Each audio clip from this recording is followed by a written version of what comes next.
Saúde, amada igreja, na paz do Senhor. Amém. Quero agradecer a Deus em nome de Jesus por Ele estar permitindo a gente fazer um culto no nosso lar. E eu quero que esse culto seja exemplo para todos os amados da igreja, que vocês possam também fazer da mesma forma. Hoje a gente não gravou tudo, mas já oramos, já louvamos ao Senhor, já apresentamos a sua vida. E agora a gente vai meditar na passagem de Jonas, capítulo 1.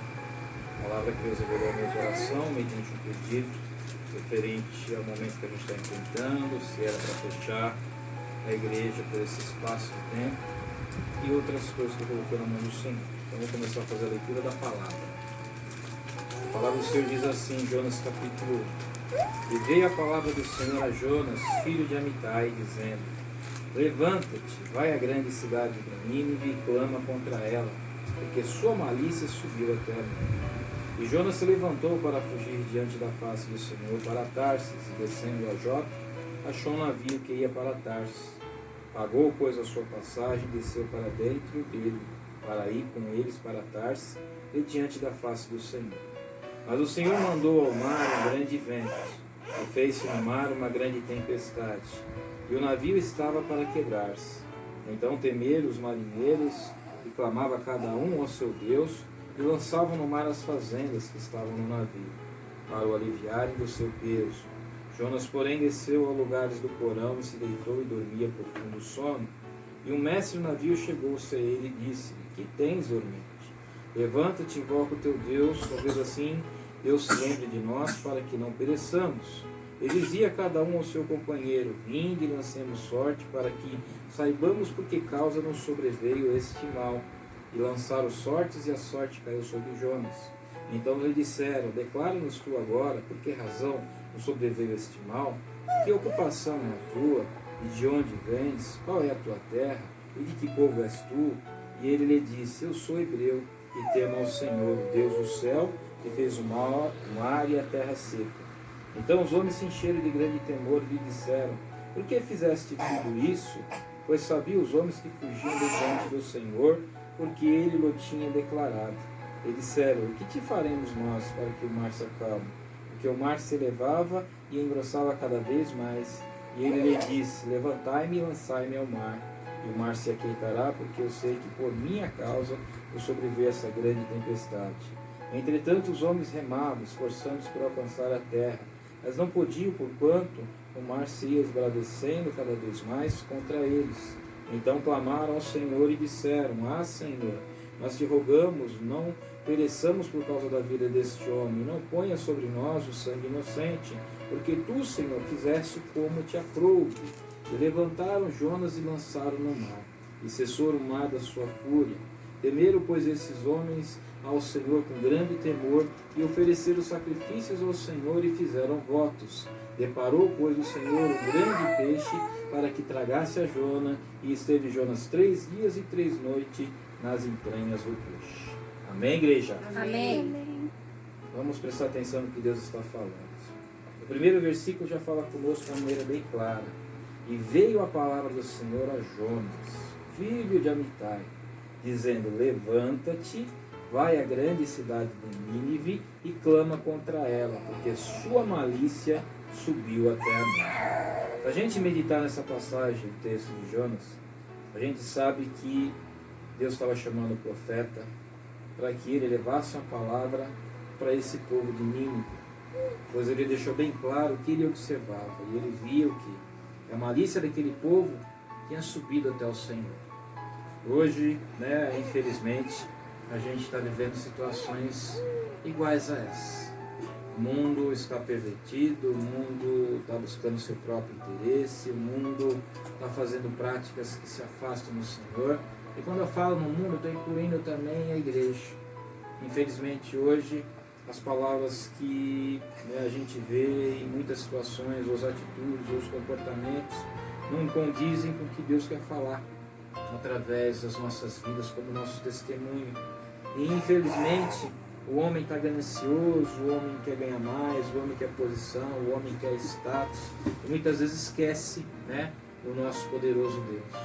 A gente está vivendo um momento aí da coronavírus, estamos gravando esse culto no lar, justamente porque a gente acabou fechando a porta da igreja, Quero deixar bem claro que isso não é falta de fé, pelo contrário, foi uma questão de responsabilidade, porque em nome do Senhor Jesus Cristo, a gente crê sim, aquele que está no esconderijo do Altíssimo está protegido por Deus, mas a gente vê muitas passagens na Palavra de Deus que nos orienta, onde o próprio nosso Senhor Jesus Cristo, quando nasceu, os pais foram orientados a sair do local que eles estavam, e eles só iam voltar quando Herodes estivesse morto, porque ele queria matar as crianças. Então você vê que o nosso próprio Jesus, como criança, precisou sair do lugar que ele estava para poder proteger a sua vida.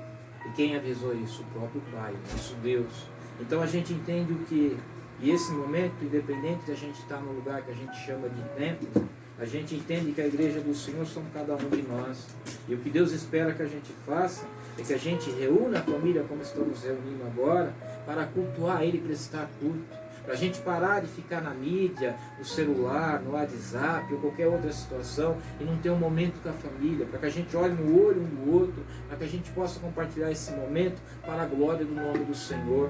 Por mais que, infelizmente, muitas vidas estão perecendo, muitas vidas estão morrendo, mas eu consigo entender que um propósito maior do Senhor é unir as famílias, para que a gente possa ter um momento de comunhão, onde a gente possa buscar a face dEle, independente se é um templo construído por mão de homens ou não. O que importa é que a gente, dentro da nossa casa, venha buscar Ele, né, com afinco, venha buscar Ele com amor, com desejo, largando todas as atividades que a gente está fazendo para prestar culto a Ele maior e melhor, interceder por esse povo que, em nome do Senhor Jesus Cristo, infelizmente estão perecendo, e a gente não sabe, mas muitos talvez não tenham Deus que você tem, Deus que eu tenho, e pior que perder a vida é saber que caminho para que essas pessoas estão indo, infelizmente. Em dezembro a gente ouviu, começou a situação na China, nós estamos no meio de março, em todo, mais de 120 países foi cometido por essa enfermidade, como juízo de Deus. É dessa forma que eu acredito. Eu conversando com meu irmão Evandro, e ele conversando com um amigo lá no trabalho dele, e ele falou dessa forma, que Deus tinha igualado todas as pessoas. Hoje você não vê pessoa com dinheiro, com posição, com destaque, que não corra um risco, que não venha ser afetado por essa virose que atacou. Você vê aí pessoas de nome, presidente, jogadores, pessoas de posse, sofrendo o mesmo dano que a pessoa mais simples, mais humilde, porque aí a gente consegue entender que não existe poder humano, ou poder nessa terra, que seja maior que o poder do nosso Deus, para poder, em nome do Senhor Jesus Cristo, colocar Ele por terra, como muitas pessoas fazem. Muitas pessoas não acreditam em Deus, muitas pessoas se dizem que são ateus, muitas pessoas não têm prazer em ler a palavra, não têm prazer em buscar o Senhor, não têm prazer em orar ao Senhor, não ligam para o Senhor, muitas vezes vão para a igreja, mas para ocupar banco, mas não para fazer a vontade de Deus. E o que Deus está fazendo agora, nesse momento, e eu espero que todas as famílias façam, é isso. Que a gente realmente se prostre para Ele, que a gente pare tudo para poder buscar Ele, mas as pessoas não conseguem fazer isso. Porque você ouve hoje as pessoas falando, eu não tenho tempo, eu trabalho, eu estudo, eu vou para academia, eu vou para aquele lugar, eu assisto o meu seriado, eu fico no celular, eu faço aquilo. Não tem tempo para Deus, então Deus arrumou um tempo para que a gente possa parar e buscar a presença dEle de uma maneira que realmente o agrade. Então por que a gente está falando em Jonas?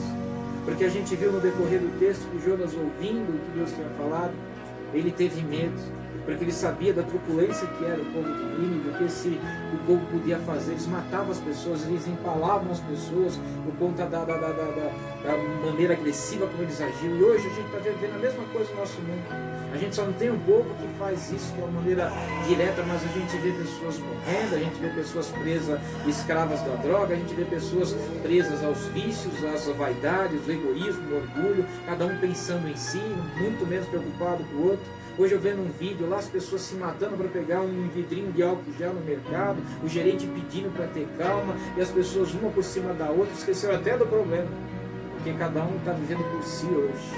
E infelizmente é isso que acontece. Dentro de uma casa hoje, infelizmente, muitas vezes o pai está no canto, a mãe está no outro, o filho está no outro, a filha está no outro, preso a um celular, preso a uma conversa, preso a um jogo, e dentro da casa você comunicar, às vezes usa o celular para avisar que tem alguma coisa feita e precisa fazer alguma coisa, e Deus ele usou essa situação para chamar a atenção de todos nós. É a mesma coisa aqui que a gente vê Jonas. Sabe o que aconteceu? Jonas acabou fugindo. Jonas acabou pegando uma embarcação, Jonas acabou fugindo daquela direção que Deus tinha dado para ele, com medo. Hoje, muitas vezes, a gente está vendo isso. O pânico, o medo, as pessoas desesperadas, porque sabem que pessoas estão morrendo. E em nome do Senhor Jesus Cristo, é lógico que a gente tem que ter fé. Mas a palavra de Deus fala que eu tenho que ser prudente, como uma serpente. A palavra de Deus que eu tenho que ser simples como uma pomba. E que eu não tenho que tentar o meu Senhor Deus. O nosso próprio Senhor Jesus Cristo, em determinado momento, foi levado ali no penhasco. E o demônio falou para que ele se jogasse, que os anjos o guardariam. E Deus, e o nosso Jesus Cristo não fez a vontade de Satanás. Então entenda, o que a gente está fazendo agora é o que Deus está esperando que toda a humanidade faça. Que a gente pare com tudo e preste culto para Ele. Dentro dos nossos lares, que a gente volte a olhar nos olhos do nosso filho, nos olhos do nosso esposo, da esposa, que a gente largue tudo que a gente está fazendo para realmente prestar culto a Ele. Foi quando Jonas entrou nessa embarcação e a tempestade veio. Olha o problema, irmão, da desobediência. Eu não sei se o início se deu porque comeram morcego, eu não sei se tem aí alguma arma química, eu não sei qual, eu não sei o que aconteceu, mas em nome do Senhor Jesus Cristo, o que eu entendo é que teve o início, e esse início está gerando tudo isso, e a gente entende que por outras pessoas não conhecer a palavra, as pessoas não ter prazer em buscar Deus, muitas vezes acabam padecendo pelas escolhas que fazem. A própria Bíblia tem capítulos que nos mostram os alimentos que a gente devemos comer. E infelizmente, para você ver, tem pessoas que não têm acesso a isso. E se foi dessa forma, hoje mais de 120 países estão aí padecendo por o erro de alguns. Se a gente olhar dentro dessa embarcação, o povo começou a padecer pelo erro de quem? Pelo erro de Jonas. A tempestade veio para acabar com todos. Mas quem tinha errado na presença de Deus, por não ter obedecido, não foi Jonas. Ele se escondeu no barco. Muitas vezes, sabe o que acontece comigo e com você, meus irmãos? A gente erra, a gente peca, a gente sabe que tem que mudar, a gente sabe que tem que ser transformado, mas a gente se esconde, achando que a gente escondido, e levando conosco os nossos pecados, Deus não vai agir e não vai tentar mudar isso na minha e na nossa vida. Sabe o que eu entendo aqui? Que chegou o momento que eles estavam tão desesperados que queriam saber por que estavam passando aquilo. E aí fizeram sorte. Você vê, eu não tenho sorte com Deus, o que eu acredito é concordância.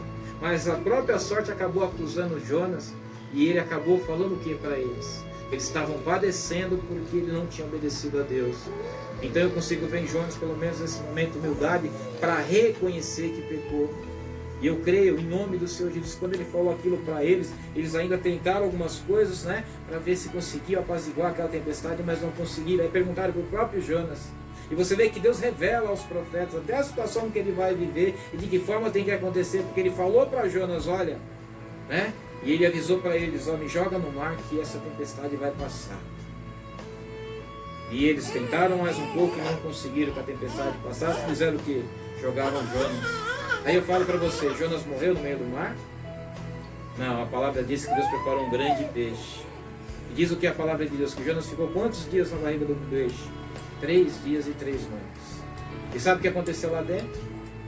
Se você for ler o capítulo seguinte, Jonas clamou a Deus. Jonas orou a Deus. Jonas chorou, aos pés do Senhor. Jonas começou a fazer voto com Deus. Jonas começou a pedir perdão para Deus. E Jonas falou que se Deus o livrasse daquela situação, sabe o que ia acontecer? Que ele ia cumprir o chamado que Deus tinha dado na vida dele. Sabe o que eu entendo de tudo isso, irmãos? Que Deus preparou essa quarentena mundial, essa situação, e a gente está dentro da barriga de um grande peixe agora. E que Deus espera que a gente faça exatamente como Jonas fez. Porque ele não tem prazer na morte do ímpio, quanto mais aquele que ele chama para fazer a vontade dele. Então, sabe o que eu entendo disso? Porque eu fiz a pergunta para Deus antes de fechar a porta da igreja. Se era para eu fazer isso, e eu fiquei com medo de ser covarde, com muitas mensagens que eu ouço. As pessoas falam, a gente não pode ser frouxo no dia da diversidade, com as pessoas isso, com as pessoas aquilo, mas sabe o que Deus colocou no meu coração? Tudo isso foi permitido, porque dentro da igreja falam que vão buscar, mas não estão me buscando. Não é um pedaço ou um espaço que vai mudar ou vai mostrar o quanto a pessoa tem compromisso com Deus. Às vezes a igreja é só para mostrar uma situação para alguém, ao invés de estar fazendo a vontade de Deus. Ele falou, não, o meu templo é cada um que está prestando culto para mim, a minha igreja é cada um que está prestando culto para mim. Então por que não fazer culto nos lares? Ele quer reavivar o que morreu nas famílias. A união, a comunhão, o desejo realmente de cultuar a Deus. E é isso que nós estamos vivendo hoje. As pessoas por qualquer motivo não vão na igreja. A gente ora porque está parado, porque não consegue um emprego. Aí Deus arruma um emprego e eu não tenho força para ir na igreja. A gente ora para Deus entrar com a provisão para a gente ter alimento na nossa casa. Aí Deus prepara o alimento e a gente fica fazendo comida e não vai para a igreja. A gente ora para Deus para ter um meio de transporte. E em vez de a gente ir para a igreja, a gente vai para o shopping, vai para a praia, vai para qualquer outro lugar. E se vai para a igreja, vai para mostrar o que comprou, o que adquiriu. É isso que está acontecendo. O que está por trás da nossa motivação quando a gente pede algo para Deus? Não, eu vou fazer tudo certinho porque eu quero ganhar uma TV, eu vou fazer tudo certinho porque eu quero ganhar um carro. Nosso Deus não é Deus de barganha não, meus irmãos. Nosso Deus é aquele que entregou o Filho dele na cruz para que eu hoje e você pudesse ser salvos. Sabe o que está acontecendo aqui com tudo isso? É o princípio das dores. Sabe o que significa isso? Que muitas coisas piores ainda vão acontecer. E se a gente não entender o que Deus está passando ou mostrando através desse momento, porque o que você vê na televisão hoje 24 horas é falando sobre o coronavírus. Daqui a pouco vai ter 2 horas falando sobre isso novamente. E falando os cuidados que a gente deve ter. A maneira como a gente deve caminhar. O que a gente deve evitar. E a gente tem um livro na mão que fala tudo isso. Em todas as áreas da nossa vida. Mas a gente não presta atenção. A gente não lê. A gente não busca. A gente não tem comunhão com o Senhor. E ainda espera que Ele faça tudo que a gente pede. Então, em nome do Senhor Jesus Cristo. Esses 3 dias na barriga do peixe serviu para Jonas entender. Ele até desobedeceu, como muitas vezes eu posso ter desobedecido e você também. Mas Deus é tão misericordioso que se eu me arrepender hoje, se você se arrepender hoje, se você voltar para os caminhos e você fazer isso que eu estou fazendo na minha casa com a minha família, sabe o que vai acontecer? Deus vai ouvir as nossas orações, Deus vai ouvir o nosso clamor. Sabe o que Ele fala, o que foi louvado aqui hoje? Deus vai sarar a nossa terra. Sabe por quê? Porque realmente aquele que se arrepende, Deus ouve a oração. E Ele é misericordioso, está entendendo? Para poder nos perdoar. Então, em nome do Senhor Jesus Cristo, sabe que esse texto me refletiu então? E tudo isso sim é propósito de Deus. Tudo isso sim foi permitido para que a gente pudesse voltar os nossos olhos para Deus. Se a gente for para a palavra de Deus, a gente vai ver muitas situações como essa. Que Deus acabou acometendo o povo de uma certa maneira para que eles voltassem para o caminho. E só voltando para o caminho, meu irmão, em nome do Senhor Jesus Cristo, é que realmente a gente tem a nossa salvação. Então, eu vou terminar a palavra para a glória do nome do Senhor Jesus Cristo. E o meu pedido, meus irmãos, esse é o primeiro culto que estou fazendo no meu lar, depois que fechamos a igreja. É que você também reúna com a tua família na sua casa. Ah, mas eu não sei pregar. Leia a palavra. Peça discernimento para o Espírito Santo de Deus. Ore por essa multidão que está morrendo. Ore por essa posição que está padecendo hoje, para a recessão que está acontecendo, as necessidades que as pessoas vão ter. Ore por todo mundo, sabe por quê? A palavra de Deus fala assim que eu tenho que amar o próximo como a si mesmo. E não é um sentimento, é uma condição. E hoje, se eu estou pensando em cuidar para eu não ficar doente, eu também estou pensando no próximo. Mesmo muitas vezes não gostando da pessoa. Porque se eu não me contamino, eu não vou contaminar outro. E é isso que Deus espera. Que a gente realmente tenha amor. Se eu tenho amor por mim, eu devo ter amor pelo próximo. E aí eu vou tomar os cuidados que estão nos direcionando. Mas eu creio que isso é uma fase. E tudo isso vai passar. Mas eu quero que fique o resquício do quê? Que a gente realmente reunir a nossa família. E quando a gente voltar para a igreja para se unir, a gente volte como uma igreja. Para glorificar a Deus e agradecer a Deus por sua misericórdia. E pelos livramentos que está fazendo na minha vida e na sua vida. Em nome do Senhor Jesus Cristo. Eu peço a todos os amados da igreja. Se você puder compartilhar esse vídeo, ministrando esta palavra na vida daqueles que você sentir no seu coração, faça isso. Amém? Eu peço nesse momento que Deus abençoe grandemente nossas vidas e que o nome do Senhor seja glorificado em nome do Senhor Jesus Cristo. Amém?